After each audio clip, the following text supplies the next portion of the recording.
கர்த்தரும் மகிமை நிறைந்த தேவனமாயிருக்கிற ஆண்டவர் இயேசு கிறிஸ்துவின் நாமத்தினாலே யாவருக்கும் அன்பின் வாழ்த்துக்கள்.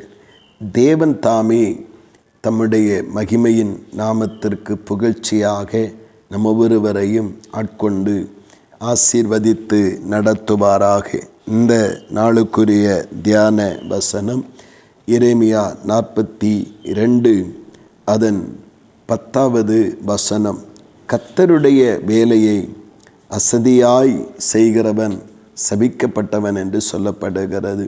இங்கே தேவனுடைய வார்த்தை இந்த அதிகாரம் முழுவதும் மோவாபை குறித்து சொல்லப்பட்டிருக்கிற ஒரு வார்த்தையாக காணப்படுகிறது.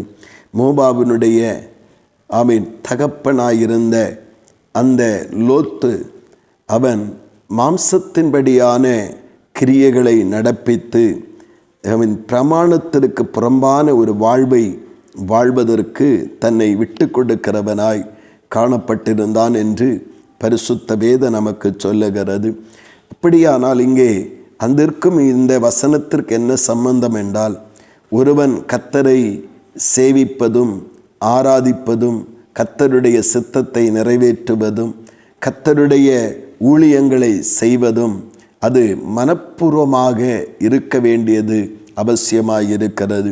லோத்து மேலே ஒரு தேவ நோக்கம் இருக்குமானால் லோத்தானவன் அதை மாம்சத்தினாலே இணைத்து அதை தேவனுக்கு பிரியமில்லாத ஒரு கிரியைகளாக மாற்றி சபிக்கப்பட்டவனாய் மாறிவிடக்கூடாது என்பது தேவ நோக்கம். ஆனால் தன்னுடைய மாம்சத்திற்கு இடம் கொடுத்து தன்னுடைய தேவ நோக்கத்தினின்று விலகி ஒரு சாபத்திற்குள்ளான சன்னதியை அவன் பெற்றெடுப்பதை நாம் காண முடிகிறது. பிரியமானவர்களே, தேவனுடைய நோக்கத்திற்காக நம்மை அழைத்து வேறுபிரித்து தேவ பிள்ளைகளாக மாற்றி அவரை சேவிக்கும் பாக்கியத்தை நமக்கு தந்திருக்கிறார். நாம் அதை ஒருபோதும் நம்முடைய மாம்சத்தின் கிரியைகளினாலே தேவ நோக்கத்தை அவமாக்கி நம்முடைய வாழ்விலே தேவனுடைய தண்டனையை பெற்றுக்கொள்ளுகிறவர்களாய் இராதபடி, சாபமான அந்த தேவ தண்டனையை நாம் அனுபவிக்க துணியாதபடிக்கு தேவன் நம்மேல் வைத்திருக்கிற தேவ நோக்கத்தை நம்முடைய மாம்சத்தின் பலத்தினாலே அழித்து விடாதபடி தேவ ஆவியானவர் நம்மை அவருடைய சித்தமான விருப்பமான பாதையிலே நடத்தி சென்று அவருடைய சித்தத்தின்படி நம்மை மகிமைப்படுத்தவும் நாம் பயன்படுவதற்குரிய பாத்திரங்களாகவும் நாம் விளங்க பரிசுத்த ஆவியானவருக்கு இடம் கொடுத்து வாழ்வோம். இந்த லோத் தன்னுடைய மாம்சத்திற்கு இடம் கொடுத்து தேவ நோக்கத்தை அசட்டை பண்ணினதினாலே சாபம் வந்தது என்று நாம் ஆசிக்கிறோம். நம்முடைய வாழ்விலும் தேவன் நம்மேல் வைத்திருக்கிற தேவ சித்தத்தையும் நோக்கத்தையும் நம்முடைய மாம்ச பலத்தினாலே அழித்து வேறொன்றை தேவன் விரும்புகிறதற்கு மாறானதை செய்து தேவனுடைய கோபத்திற்கும் சாபத்திற்கும் உள்ளாகாதபடி தேவன் விரும்புவதையே தேவன் நம்மிலே நினைத்திருக்கிற நன்மைகளின் கிரியைகளையே நாம் செய்து தேவனையும் பிரியப்படுத்துவோம்.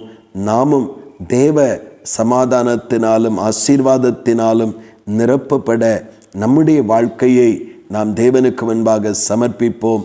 நாம் தெளிவுள்ளவர்களாய் காணப்படுவோம். ஒருபோதும் தேவ சித்தம் செய்ய வேண்டிய நாம் மாம்ச பலத்தினாலே அவைகளை அவமாக்கி போடாதபடிக்கு ஜாக்கிரதையாய் இருந்து தேவ சித்தத்தை ஆவியின் பலத்தினாலே செய்து நாம் தேவனை மகிமைப்படுத்துவோம்.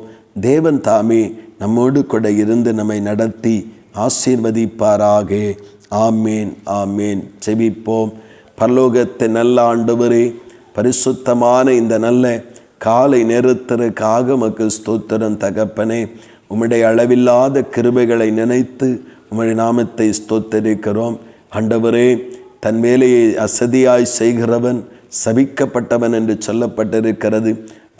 தேவ சித்தத்தினின்று எங்களை விலக்கி அசதியையும் ஆண்டவரை சோம்பலை உருவாக்கி ஆண்டவரை எங்களை சாபத்துக்குட்படுத்துவது எங்கள் மாம்சத்தின் பலன் என்று நாங்கள் பார்க்கிறோம். கர்த்தரே, எங்கள் மேல் வைத்திருக்கிற உம்முடைய நோக்கம் ஆராதிப்பதும் ஜெபிப்பதும் தேவ சித்தம் செய்வதும் ஊழியம் செய்வதும் தேவ ஆவியின் பலத்தினால் இருக்கும்படிக்கு எங்களை நீர் நடத்துவீராக. ஒருபோதும் அதை மாம்ச பலமாக்கி அசதியை கொண்டு வந்து அழிவை நாங்கள் சந்தித்து விடாதபடிக்கு ஜாக்கிரதையாயிருக்க கிருபையை தாரும். உடைய பிரசன்னத்தினால் மூடிக்கொள்ளும், உடைய மகிமையினால் மூடிக்கொள்ளும், ஆண்டவருடைய இரக்கத்தினால் மூடிக்கொள்ளும். பெரிய காரியங்களை செய்யும். அப்படி நீங்கள் செய்கிறபடியாய் ஸ்தோத்திரம். இயேசு கிறிஸ்துவின் மூலம் செபிக்கிறோம் ஜீவனுள்ள நல்ல பிதாவே. ஆமீன், ஆமீன்.